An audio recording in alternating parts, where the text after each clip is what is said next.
If you're new to the gun world, Springfield Armory is a U.S.-based company. However, like many U.S.-based companies, they've reached out and partnered with other companies that have products that are successful, and then they use those companies' designs, bring them in, and sell them under their own name brand. They've been doing it for a while. The Springfield XDM was sold as the HS product, something 2000, I believe, for the longest time.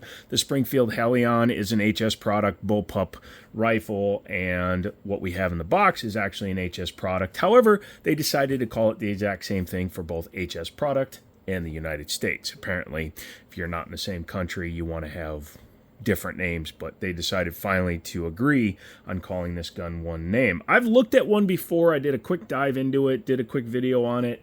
It was fine, and I really didn't think about it again, but several of my friends who have them were like, hey man, you got to get one, you got to get one, you got to get one, and it was like peer pressure, just like, so you know what, I knuckled under and I grabbed one. This one came from my buddies over at Bears Trading Post. If you're unfamiliar with them, I've spoken about them a few times. It's a pawn shop in Northern Virginia.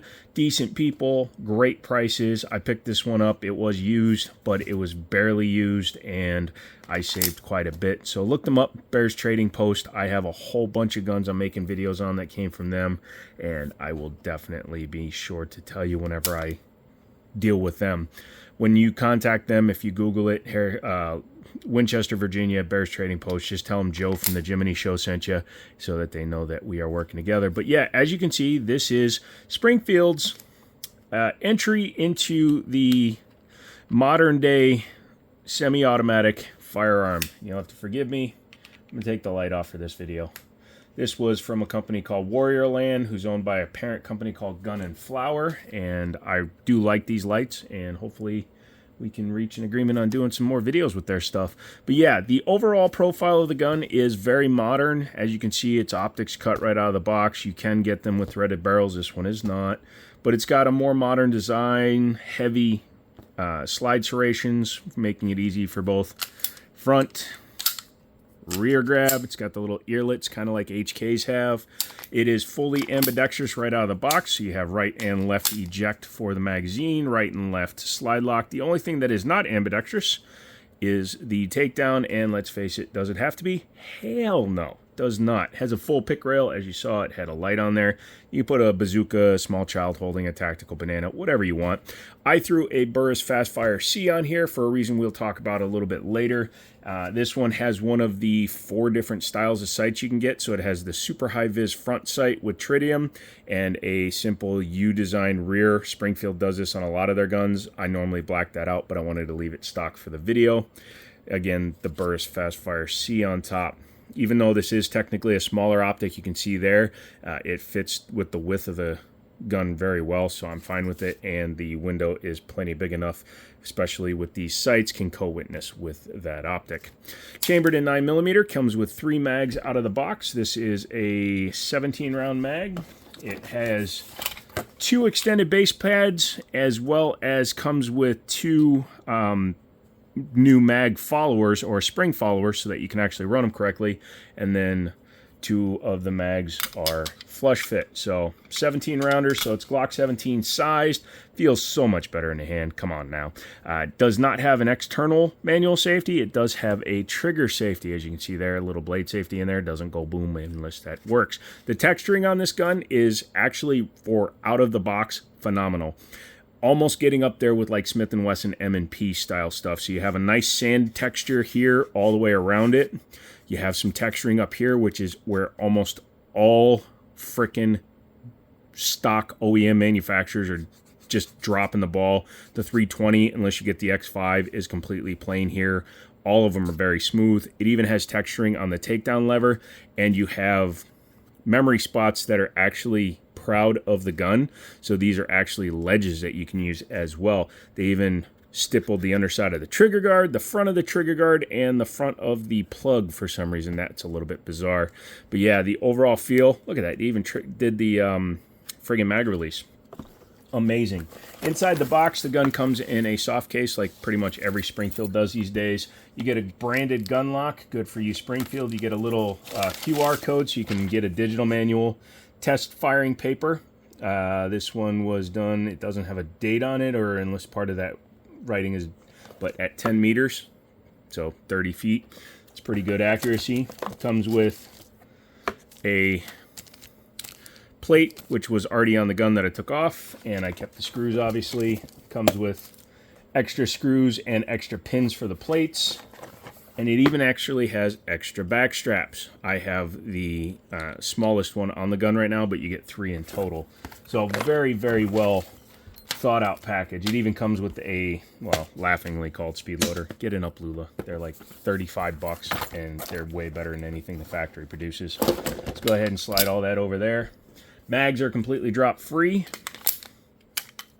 They actually shoot out of the gun pretty good, so I'm pretty happy with that. Has a generous undercut under here, no finger grooves, which I approve of. It looks like I haven't tried taking this off yet, but it looks like you just push in on here in order to slide the back strap out. That's fine, that's cool. I like the way this one feels, but with no finger grooves on the front, that's really nice, and the undercut allows you to get a full grip on this thing. The mag in there fits perfectly. The rails are actual 1913 style, so they're not proprietary, so you can put pretty much anything you want on there. Yeah, overall, it feels really good. Easy enough to rack, has very good slide serrations. You can grab it from the back, you can grab it from the front. With the ledges that it duplicates, basically, with the way the slide is cut, you can very easily grab it from the front. And if you're running an optic, most people will tell you to grab from the front anyways. They're so nice that literally just not even putting any grip with my finger, just the cuts into my palm allow you to rack it. Let's talk about that trigger real quick. It's single action only, of course. Drop the mag, make sure she's clear, and pulling that trigger comes back almost to a 90-degree break, and boom, right through. Reset is pretty nice, right where the wall is, so if you can ride it, you can do it. You don't hear it that much, but I can feel it through my finger. Very short reset on that. Very, very good. Feels way better than my 320. Even my Armory Craft, to be dead honest, it feels better than my aftermarket one, although Armory Craft, I believe, makes a trigger for this gun. But yeah, that's really nice. It's about 4.5 pounds, nearly 5 pounds on the trigger pull, but man, smooth as butter. With this optic on here, I have it zeroed so that it will, well, I pretty much did a light switch 0, but as you can see, it's completely co-witnessing, so it should be 100% fine. For a sub $200 optic, hard to go wrong with that Fastfire C. Has a chassis system, just like the SIG 320, Beretta APX A1 and whatnot, so you can see the serial number is not in the frame, it's actually internal, which means you could buy compact frames and change this all up, turn this into a carry gun. It does have the full-length slide on it, so you would be a little bit limited, but you could get a shorter grip module, because this is what prints. That doesn't really matter. It does matter for comfort, but I mean, when this is inside your pantalones, it's not going to matter nearly as much as this. You want to take her apart? All right, let's do that. Go ahead and make sure that she's empty. Always check. It takes an extra 5 seconds to make sure your gun is clear. The best way to do it is visually, then you physically put your finger in there, check it, check it, check it, look away from the gun, come back to it, check it, check it, check it. No problem, you're good to go. Just like the P320, you lock the slide fully to the back, turn the takedown lever to 90 degrees, and just drop it. You do not have to pull the trigger. Another similarity to the SIG 320. Has a captive guide rod, which is nice to see. Has a standard Browning action, short action tilting locking system. So it locks up here, and when you fire the gun, it just moves back a little bit, drops, and allows the slide to continue on. Very nice, pretty deep rifling inside.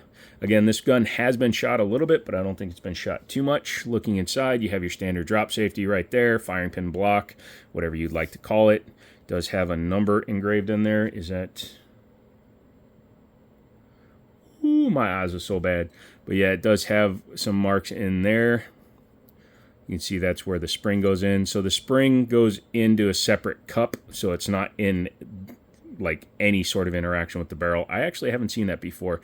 Uses the same style of plunger for the extractor. I actually like that better, because then you don't have to worry about roll pins. You just Push that in, drop the plate, and then the whole thing comes out. Makes for super easy replacement if you want to upgrade it or if it gets broken, and it's super simple. It's an internal extractor basically, and I love it. Looking at the frame, again, just like a SIG 320, you would just wiggle this out. You pull the cross pin out, and then you can pull the whole trigger assembly out. I'm not going to do that because I don't have another frame to put it in anyway. But it takes about 3 to 5 minutes, and you can do it faster as you get used to the gun. But yeah, reassembly is literally the reverse. Just take that, take that, take that. You take that. Bring it back. Lock it into the rear position. Make sure that the spring isn't sitting way proud of this. That's one way to know that the spring is actually lined up, because if it's tilted down in the back, it will snag, and then you'll have like an extra inch of guide rod sticking out of the front. Just do that. Go ahead and drop your slide. Pull your trigger. And make sure she still functions. And yes, I did just do that. Why not? Oh, it's a little top heavy today. But that is the Springfield Echelon, a little bit more in-depth look. I really like the way it feels in the hand. I wish it was a steel frame gun. I know that Sharps makes a lower for this, so if I like this gun shooting, I will probably wind up investing in the Sharps lower. So they have a alloy frame lower with removable grip panels. If I can make this a full alloy gun, I think that would put it leagues and bounds and leaps and grounds above all the other guns on the same spectrum. It'll actually make it kind of like an AXG 320. So we'll see what happens. If you have one of these, let me know your experiences with them. I'm really enjoying it so far. Come back for another video. Come back for the live streams. Obviously, we do those 3 times a week, Mondays, Wednesdays, Fridays, starting at 7 p.m. Eastern and going until I decide to stop it. Usually 5 hours, sometimes 6. It just depends on the fun we're having. Come and check that out. Also, don't forget to subscribe, support the channel. You can make donations, all that fun stuff.